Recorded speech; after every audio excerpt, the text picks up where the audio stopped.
Macam Bang, kalau kita buka Data penduduk pun rasanya udah bocor semua kok. udah di mana-mana data kita Iya itu kan? Bang. Terus resikonya apa nih? Kadang-kala kan gini, saya contohnya dengan kebocoran data, uang saya di dompet nggak hilang tuh, gitu kan. Terus apa ruginya gitu buat masyarakat? Di dompet mungkin enggak Bang, tapi di bank mungkin bisa hilang Bang. Oh iya juga ya. iya benar. Jadi dengan dikuasainya data pribadi kita, itu pertama ada risiko finansial di sana Bang. Oke, ya. Setelah dilakukan audit forensik atas insiden siber ini, Iya. atas dugaan serangan ransomware ini, hal yang selanjutnya dilakukan adalah melakukan audit atas proyek itu sendiri. Oke. Baik itu PDNS, itu kan pasti ada anggaran, ada uang negara di sana. Begitupun untuk PDN yang sedang berjalan ini. Iya. Jangan sampai nanti ini semua bisa terjadi di antaranya dengan adanya praktek-praktek korupsi.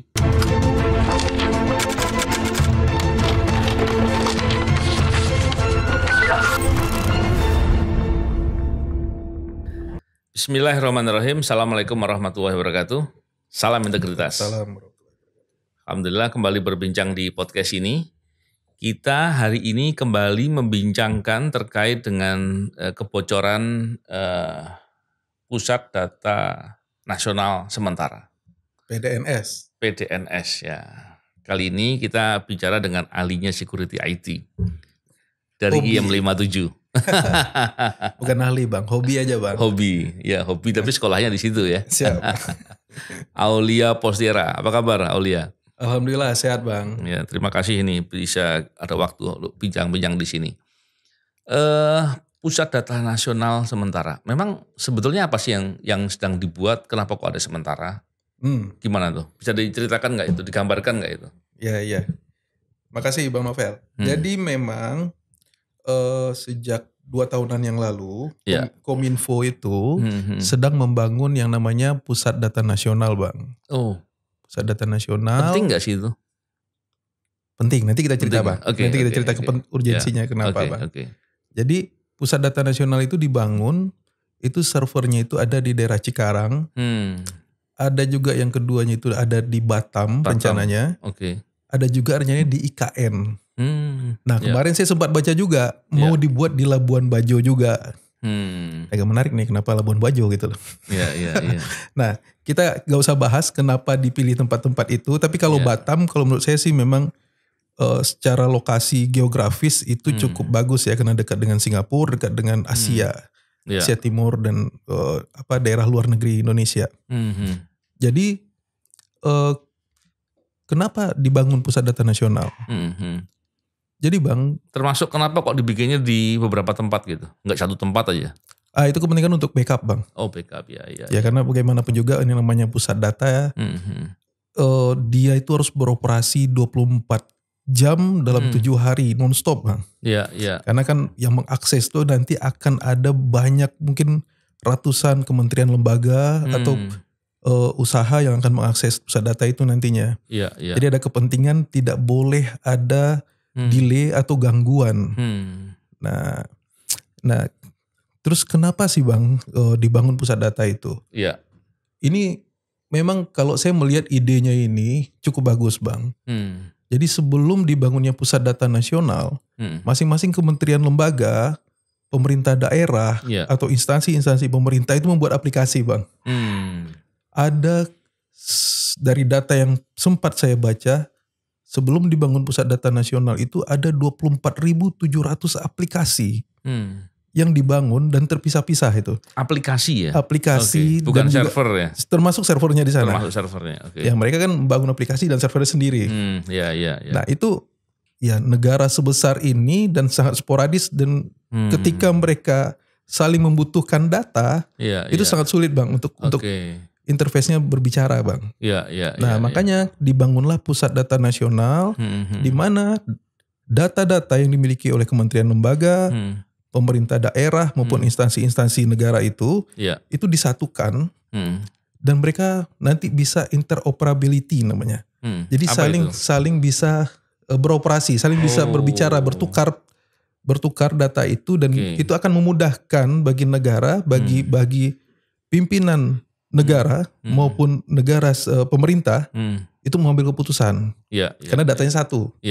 Nah ini kalau kita bicara konsepnya itu merupakan bagian dari Perpres yang ditandatangani oleh Presiden Jokowi tahun 2019. Saya lupa, kurang ingat pasti nomor Perpresnya itu yang kalau nggak salah itu tentang satu data Indonesia. Nah ini bagian dari satu data Indonesia itu, Bang.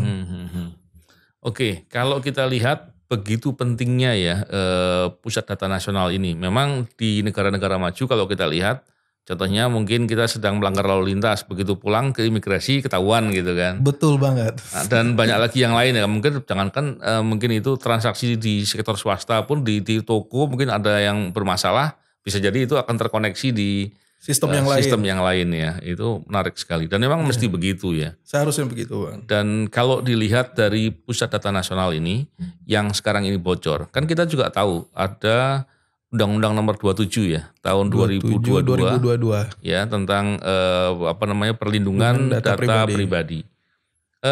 Bukankah sekarang sudah ada seperti itu dan terus bocor? Memang urgensi adanya perlindungan data pribadi itu apa sih? Dan ini kan tentunya yang diatur di Undang-Undang 27 kan bagi sektor swasta ya ataupun perorangan ataupun mungkin corporate ya gitu ya. Tapi kalau pemerintah seperti apa itu? Nah, saya pengen dapat gambaran itu deh. Abang bicara sanksinya nih ya. Kalau Undang-Undang PDP kan juga bicara soal tata kelola ya, Bang ya. Oh iya. Memang di Undang-Undang PDP, Undang-Undang Perlindungan Data Pribadi, itu mengenai sanksi yang diatur itu hanya soal pelanggaran yang dilakukan oleh individu perorangan maupun korporasi. Jadi sanksinya pun sanksi administratif. Administrasi sanksinya. Nah, maksudnya denda gitu ya? Denda, jadi ada sekian persen dari pendapatan per tahun segala macam itu diatur detail di undang-undang itu. Cuma yang menjadi masalah adalah ini terlalu sering negara kita ini, Bang, instansi pemerintah ini mengalami kebocoran data. Dan ini lebih parah lagi nih kalau kita bicara kasus kasus PDNS ini. Ini bocornya kita belum tahu ya apakah sudah dijual di forum-forum dark web. Tapi yang jelas sampai hari kemarin sejak terganggunya layanan imigrasi di tanggal 20 Juni 2024 hari Jumat yang lalu. Itu ada berapa hari itu? 4 hari. Nah itu ya lambat gitu ya responnya. Responnya lambat, Bang. Jadi posisinya kalau saya melihat dari apa yang disampaikan oleh Kepala BSSN dan juga Wakil Menteri Kominfo kemarin pada saat mereka konvers, mereka belum bisa mengambil alih data. Jadi pihak yang diduga sebagai penjahat siber itu melakukan mengunci kalau istilahnya, Bang, mengenkripsi data yang ada di PDNS sehingga belum dapat dikuasai oleh kita. Nah, karena kalau kita bicara kejahatan siber berupa ransomware itu kan seperti penyanderaan, Bang.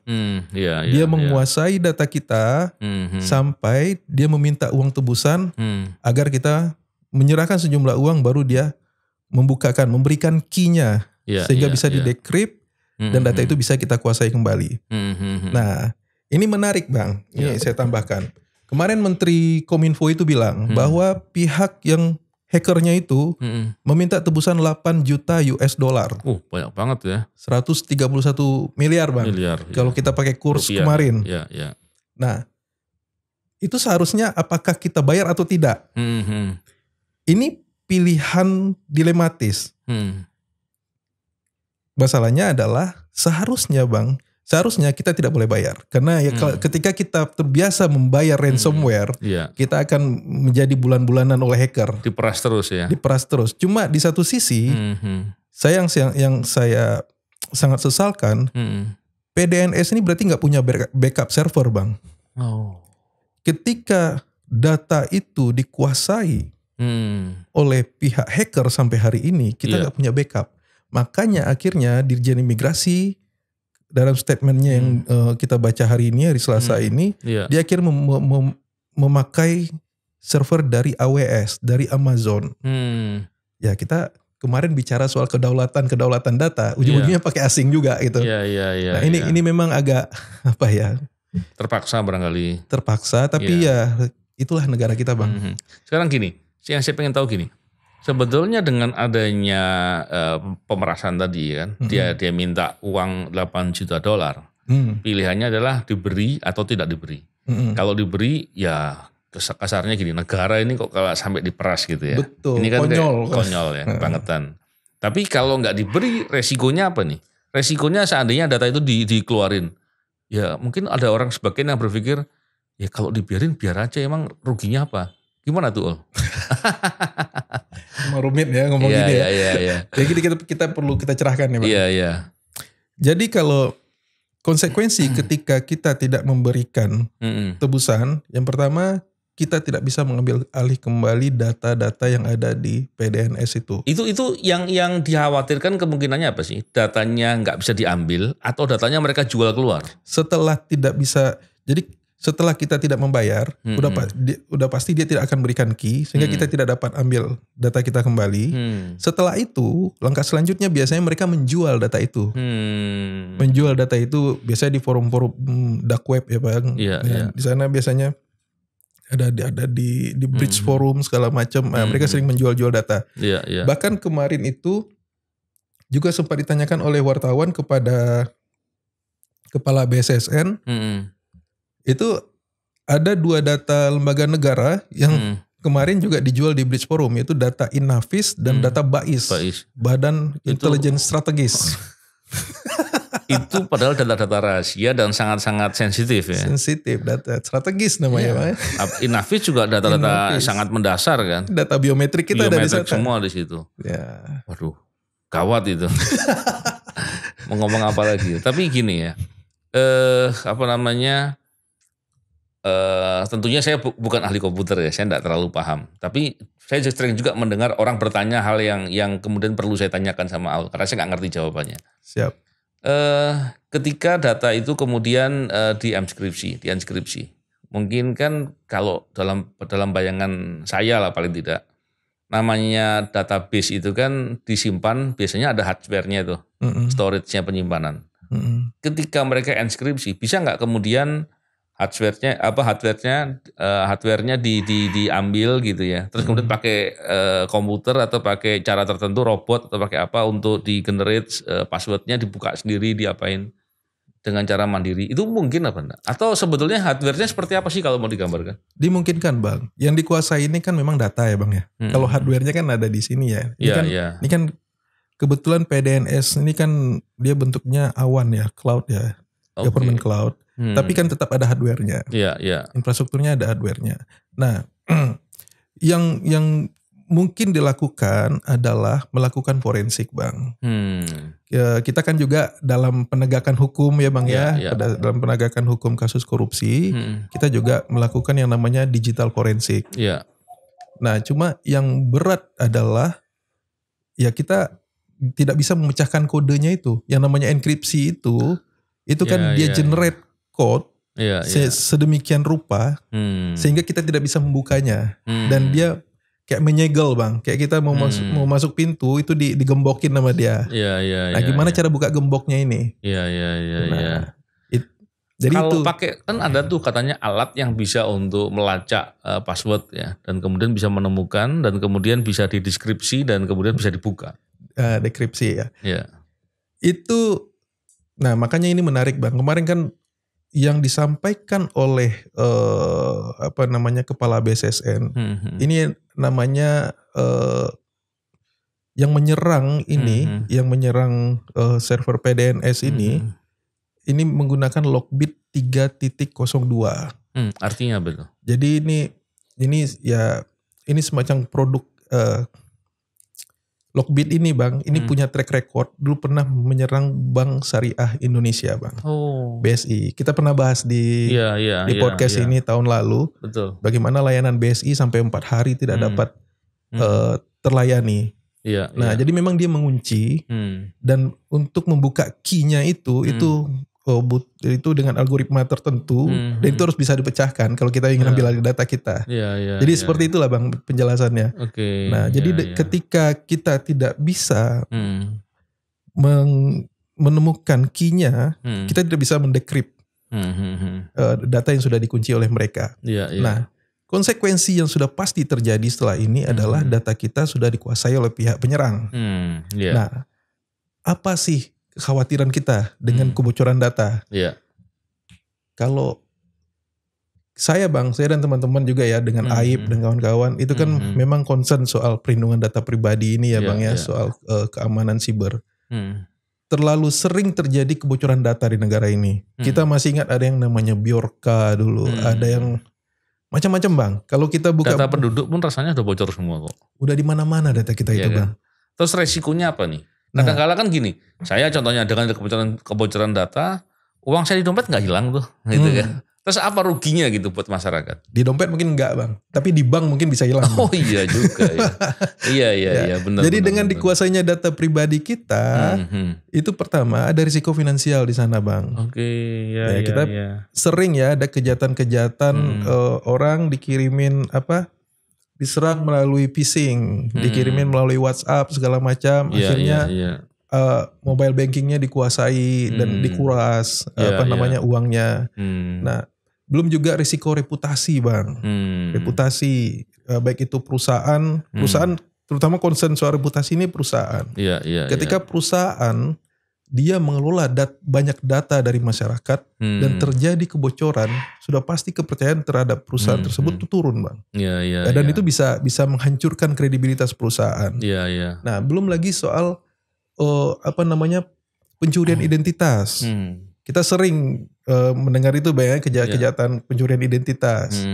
Banyak kejahatan siber yang akan terjadi berawal dari kebocoran data ini Bang. Dan mungkin begini ya, ini dalam pemikiran awam saya nih.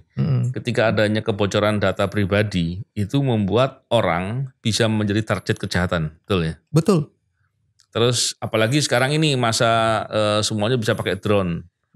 Kan data pribadi, ada nomor telepon segala macam, orang-orang terdekatnya siapa-siapa kan akan kelihatan semua tuh. Betul. Ya kan, dengan begitu mudah saja untuk melakukan kejahatan-kejahatan bukan lagi secara siber, secara fisik bahkan kepada orang dengan menggunakan data-data itu. Sangat mungkin Bang. Waduh, bahaya sekali ternyata ya. Bahaya sekali. Cuma memang negara ini kan menyepelekan hal-hal seperti ini. Mungkin begini barangkali bukan mau nyepelekan ya, kan sudah mau dibuat bagus tuh. Tapi kan karena belum jadi dibikin sementara gitu. Ada nggak sih standar atau prosedur ketika membuat sementara itu bisa sekedarnya kah, makanya gampang mudah dijebol atau seperti apa tuh seharusnya walaupun sementara? Ya, ini tadi saya buka data dikit Bang. Jadi dari keterangan dari Kominfo, saat ini sudah 210 instansi yang menggunakan PDN sementara ini Bang. Walaupun sementara sudah 210 instansi? 210. Dan datanya disimpan di situ ya? Disimpan di sana. Ada 56 kementerian dan lembaga, ada 13 provinsi, 105 kabupaten, dan 31 kota. Nah, bayangkan Bang, dengan sekian banyak data itu dari 210 instansi itu, ya bagaimanapun juga perlakuan di PDNS dengan perlakuan di PDN harus sama dong. Harusnya sama. Dan dalam setiap proyek IT Bang, atau dalam setiap bisnis proses IT, itu seharusnya ada manajemen risiko. Dan itu hal-hal seperti ini seharusnya masuk ke dalam daftar risikonya. Risk registernya, kebocoran data, ransomware itu standar Bang. Biasanya begini saya memahaminya begini. Ketika mengelola sesuatu yang sangat penting, bahkan data ini beberapa sangat sensitif gitu ya, resikonya tinggi. Harusnya biasanya ada tanggung jawab di situ. Betul. Ada hak dan kewajiban gitu kan. Tapi kok saya di kasus ini tidak pernah melihat ada suatu kondisi yang betul-betul dianggap sebagai hal yang sangat serius ya. Buktinya apa? Tidak ada tuh pejabat yang merasa bertanggung jawab dan mengundurkan diri itu. Negara kita mungkin beda budayanya. Ini Asian value nih Bang. Ini soal Asian value. Tapi kalau Asian value-nya Jepang, biasanya dia mundur. Enggak, ini kan masalahnya sangat serius nih. Sangat serius. Nggak ada bang, nggak ada teladan itu di negara ini bang. Di sini nggak ada pejabat ketika terjadi masalah, ketika dia menjabat, dia mengundurkan diri dengan jantan menyampaikan bahwa dia gagal. Nggak ada. Kita lihat KPK, seburuk apa KPK hari ini, nggak ada yang merasa gagal di sana. Adapun keluar karena mereka melanggar etik, karena melakukan tindakan pidana. Nah begitupun pejabat-pejabat negara kita yang ada di kementerian lembaga bang, boro-boro seharusnya KPK yang menjadi standar etik paling tinggi saja nggak bisa melakukan itu. Wah kacau. Makanya tadi saya sedikit bercanda soal Asian value. Kalaupun negara ini, saya ini agak emosi mendengar Asian value yang dijelaskan oleh si Arya Mas Budi itu. Jadi itu saking nggak pahamnya dia tuh. Asian value Cina, Asian value di Jepang, di Korea mundur ketika salah gitu. Bukan belagak bego atau mencari alasan gitu loh bang. Nah makanya ini sesuatu yang skandal terbesar menurut saya bang. Karena data yang diserang ini di PDNS ini data milik 210 instansi, kementerian, lembaga dan pemerintah daerah. Jadi bukan serangan misalnya kepada BSI, serangan kepada data Adminduk. Ini udah borongan bang. Ini yang paling datanya yang paling besar lah ya ini. Paling besar, yang data harusnya. Yang paling besar, yang data yang paling berisiko tinggi lah ya. Betul. Karena data-data intelijen juga ada di situ gitu ya. Pastinya bang. Terus gini. Tentunya orang mesti bertanya-tanya, apakah setiap data atau database lah gitu ya, itu pasti bisa dijebol? Atau sebetulnya dijebol itu karena sistemnya yang kurang kuat? Saya menggambarkannya begini, kalau semuanya bisa dijebol artinya bukan salah yang ngelola data dong. Tapi kalau seandainya ada orang tertentu nih, karena saking pinternya semuanya bisa dijebol gitu. Sebetulnya seperti apa sih dalam perspektif security IT? Gini bang, penyebab kebocoran itu sebenarnya macam-macam bang. Mulai dari human error. Mulai dari lemahnya sistem, infrastruktur, lemahnya aplikasi. Nah, kita perlu dari kemarin itu saya makanya sangat menunggu hasil penyelidikan yang dilakukan oleh BSSN mungkin bersama-sama dengan Direktorat Siber Bareskrim ya bang ya.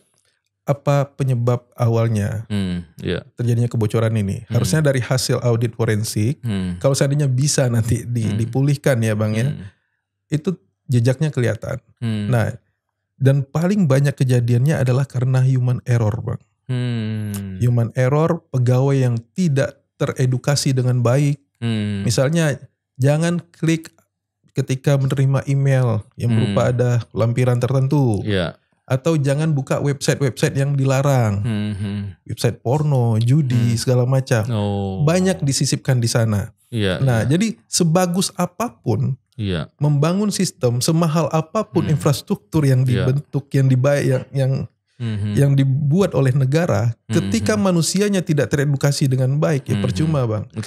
Manusianya ini orangnya di mana nih? Kan kalau kita bicara database kan dikelola sama Kominfo ya. Tapi kan penggunanya kan ada dari banyak pemerintah daerah, ada beberapa kementerian lembaga.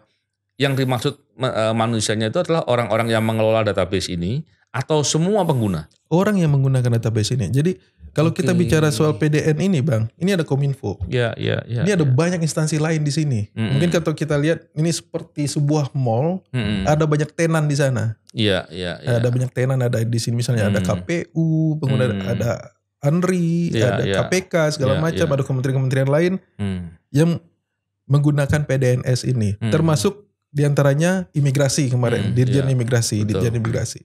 Nah, bisa jadi kelemahan itu ada di semua di lingkup ini bang. Makanya semua orang yang berada dalam lingkungan ini itu harus teredukasi dengan baik. Nah jangan sampai nanti ya yang namanya hacker bang, seperti intelijen ya bang ya. Mereka akan mencari, akan melakukan pemetaan, akan melakukan pancingan. Dia akan menyerang di titik-titik paling rentan, titik-titik paling lemah. Nah itu normal lah, seperti perang ya, cyber war segala macam, dalam perang, dalam kegiatan-kegiatan intelijen lainnya. Nah, jadi makanya ketika kita membangun infrastruktur sebesar ini, kita kembali ke PDN-nya bang ya. Ini PDN kan kalau kita baca itu sumber anggarannya itu bersumber dari dana utang dari Prancis. Itu 2, sekian triliun. Besar dong. Untuk yang di Cikarang. Begitupun yang di Batam nanti ada lagi dari Korea katanya. Nah, dengan anggaran sebesar itu, seharusnya kita punya teknologi terbaik. Bagaimana melayani, bagaimana keamanannya, bagaimana melayani semua instansi yang menggunakan PDN, bagaimana keamanan datanya segala macam. Nah, itu harus menjadi pelajaran, Bang. Apa yang terjadi hari ini, yang menyerang PDNS ini harus menjadi pelajaran untuk PDN nantinya. Karena percuma aja kita bangun PDN, tapi keamanan datanya tidak dapat kita jaga dengan baik. Sekarang begini, tadi ada kemungkinan human error, ya kan? Orang yang kemudian justru malah mengklik atau membuat hacker bisa mengakses lebih jauh ya, karena kesalahan orang yang mengoperasikan ya. Tapi kalau bicara hari ini, dugaan nih tidak ada backup. Kalau tidak ada, masalahnya hanya human error, harusnya problem itu nggak terjadi lebih dari 4 hari kemarin tuh. Betul. Ya kan? Mestinya bisa segera teratasi, walaupun terjadinya masuk karena kesalahan ada human error. Kalau dengan gambaran ini logika sederhana nih. Bang. Logikanya backup ini nggak ada. Kalau backup nggak ada, bukan sekedar human error. Bangunnya problem nih. Developnya juga masalah gitu. Perencanaannya masalah. Mitigasi resikonya barangkali juga lemah gitu. Betul. Gimana gambarannya Aul? Mungkin nggak gitu dugaan saya? Saya sangat setuju dengan abang, Bang. Karena kenapa? Ya walaupun ini namanya PDNS, dia harus tetap menjalankan best practice. Bagaimana seharusnya sebuah data center itu dibangun. Dan dalam teorinya, Bang, selalu ada namanya disaster recovery plan.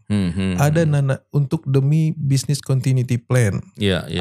Ada di sana itu ini ada salah satunya itu dengan melakukan backup. Jadi ketika layanan terganggu, itu bisa recovery dengan cepat. Nah, kita bayangkan apa yang terjadi di imigrasi kemarin. Nah, dari hari Jumat ketika Dirjen Imigrasi menyampaikan ke publik ada masalah sampai hari Senin. Nah, itu nggak bisa terlayani. Dan bayangkan, Bang, ini masalah citra negara, Bang. Imigrasi itu sama seperti bea cukai. Instansi ini etalase negara bagi para warga negara asing. Nah, bayangkan mereka mau pulang ke negaranya terganggu, atau mereka mau masuk ke Indonesia terganggu oleh layanan. Dan menurut saya, walaupun ini tidak bisa diuangkan, tapi nilainya jauh lebih besar dari uang gitu loh. Karena ini soal reputasi, Bang. Gini, barangkali begini, mungkin karena yang operasikan itu hanya beberapa orang saja, dan bisa jadi yang ahli-ahlinya pada libur gitu kan. Ini berpikir positif nih, Jadi ketika hari Jumat waktu kejadian, itu kan dari para pejabat-pejabat baru mengatakan ini ada kendala teknis. Tidak bicara ada hacker ya, atau ada suatu kondisi tadi kemudian dienkripsi dan tidak bisa diakses.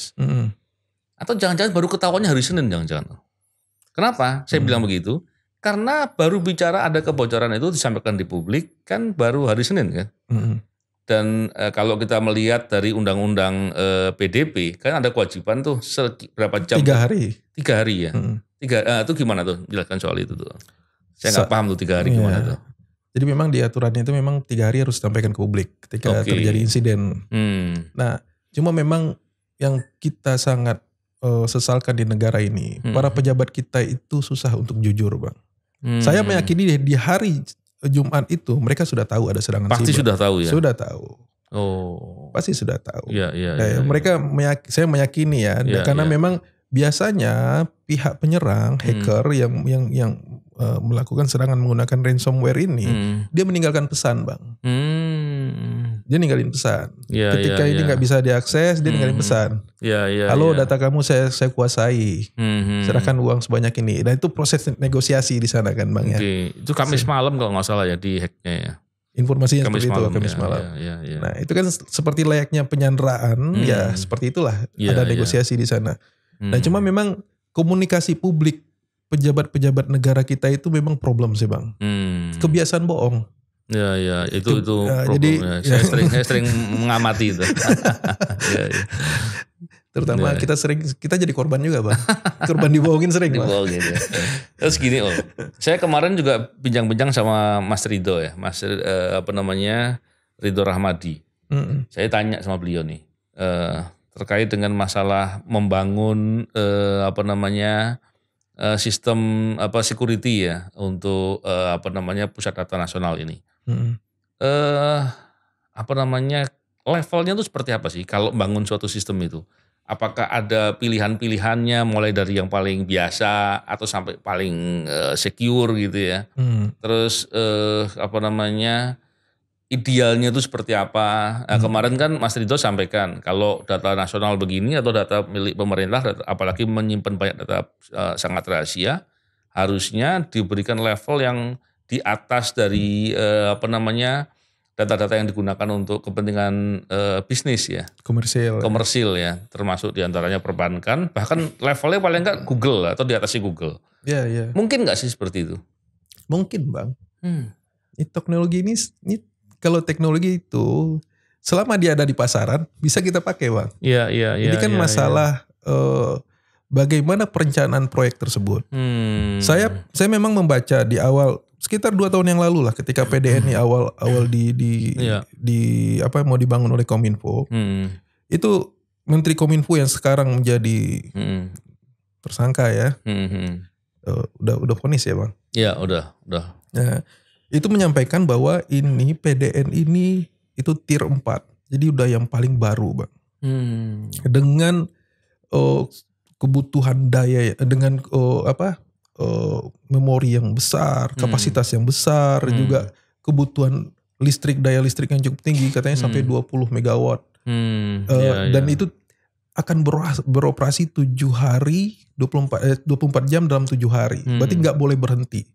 Jadi dengan banyaknya data yang ada di sana dan dengan tingginya teknologi itu, seharusnya juga level security-nya juga tinggi ya, Bang. Seharusnya tinggi. Karena kita berharap nih memang di PDN yang seharusnya sedang dibangun sekarang itu hal-hal seperti ini tidak terjadi lagi, Bang.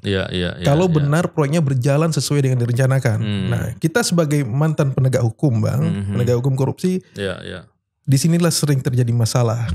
Nah, dalam proses perencanaan, proses penganggaran, proses pelaksanaan proyek, di semua titik biasanya ada korupsinya. Nah, di sinilah kejahatannya nih ya. Saya kadang-kala gemes ya. Marah kuadrat lah istilahnya gitu ya. Kepentingan yang sangat mendasar terus kemudian masih dikorupsi. Bayangin BTS aja dikorupsi. Dan akibat dikorupsinya orang-orang saudara-saudara kita yang tinggal di daerah-daerah terpencil atau terluar gitu ya, itu akhirnya nggak bisa dapat layanan internetnya dengan semestinya. Belum lagi ternyata dugaan terkait dengan pengadaan satelitnya dan banyak lagi, dan itu kemudian kita mikir kok bisa ya, kok tega ya.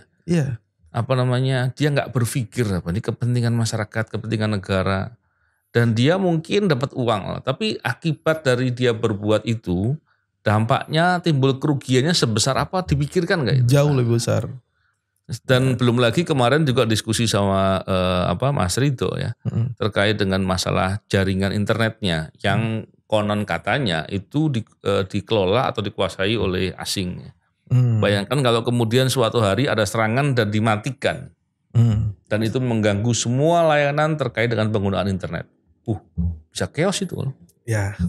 Serius sekali itu ya. Kalau kita bicara ini, Bang, ini memang tantangan kita di zaman IT ini, Bang ya. Tantangan kita hidup di zaman IT. Jadi kunci utamanya adalah listrik pertama, Bang. Itu yang pertama. Ketika listrik dihantam, kita nggak bisa menggunakan alat kita. Jadi kalau kita bicara teori-teori konspirasi, Bang ya. Yang kedua, ya itu dengan jaringan internet itu sendiri.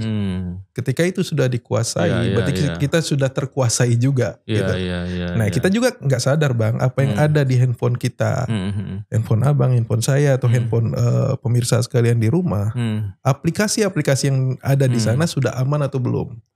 Karena kita tidak melihat bagaimana pemerintah menganggap serius soal perlindungan data ini. Karena sampai hari ini sudah 2 tahun undang-undang PDP itu disahkan, itu lembaga PDP-nya belum terbentuk, Bang. Iya. Nah, termasuk aturan-aturan turunannya belum dibuat ya. belum banyak, belum terimplementasi dengan baik. Makanya ini kan saya melihat apakah kemarin itu PDP ini disahkan hanya sekedar untuk memenuhi kebutuhan politik aja gitu loh. Karena kalau memang itu menjadi kebutuhan masyarakat secara real, seharusnya kan diseriusi, Bang. Iya. Nah. Termasuk juga soal ini. PDN ya, harusnya kan betul-betul pusat data harusnya kan dibuat betul-betul untuk menjaga kepentingan masyarakat. Dan barangkali sebagian di antara pemirsa juga baru ada yang sadar bahwa ternyata kepentingan ini kepentingan kita semua gitu. Betul. Walaupun saya yakin mestinya sudah banyak yang paham lah, tapi pasti selalu aja ada yang oh iya ternyata kita dirugikan ya. Kenapa saya bicara begitu? Karena awal-awal penyampaian ini di publik orang merasa, wah itu kan masalah di imigrasi, biarin aja gitu. Betul. Ternyata problemnya nggak sesederhana itu. Lebih luas. Dan kembali lagi, ini semua bisa terjadi di antaranya dengan adanya praktek-praktek korupsi. Karena orang mau ngambil keuntungan atas proyek-proyek negara dan dia nggak peduli atas kepentingan negara yang kemudian bisa rugi dan bisa menjadi masalah pertahanan, bukan hanya masalah keamanan. Masalah pertahanan negara. Kalau saya punya usul, Bang, setelah dilakukan audit forensik atas insiden siber ini, atas dugaan serangan ransomware ini, hal yang selanjutnya dilakukan adalah melakukan audit atas proyek itu sendiri. Baik itu PDNS, itu kan pasti ada anggaran, ada uang negara di sana. Begitupun untuk PDN yang sedang berjalan ini. Jangan sampai nanti kita menghabiskan begitu banyak uang negara. Yang itu adalah uang kita semua, uang pajak kita semua. Dan ujung-ujungnya boncos, Bang. Kayak BTS, total loss. Nah, jadi jangan sampai itu terjadi. Makanya ini pintu masuk juga dan para pejabat yang bertanggung jawab baik itu di Kominfo terutama yang membawahi PDN dan mereka harus siap bertanggung jawab atas apa yang terjadi hari ini. Menarik ini. Dan kata kunci terakhir tadi semoga kita bisa dorong untuk betul-betul diterapkan ya. Terima kasih nih Aulia, tapi saya ingin men-stressing lagi bahwa yang disampaikan Aulia tadi itu betul-betul sangat serius. Kita tentu sangat berkepentingan dengan adanya kebocoran data ini. Semoga setelah nanti dilakukan audit forensik dan kemudian ini terpulihkan dan terselesaikan, tapi perlu ada audit secara menyeluruh terkait dengan proyeknya. Agar apabila ada potensi korupsi atau persoalan yang terkait dengan mitigasi yang tidak dibuat dengan benar, itu ada pemberian sanksi agar masalah-masalah serupa nggak terjadi di kemudian hari. Terima kasih Aulia, semoga bincang-bincang ini didengar dan bermanfaat. Ya Bang, tentunya kita ingin berharap ke depan lebih baik ya. Ya amin. Ya terima kasih. Assalamualaikum warahmatullahi wabarakatuh. Waalaikumsalam warahmatullahi wabarakatuh.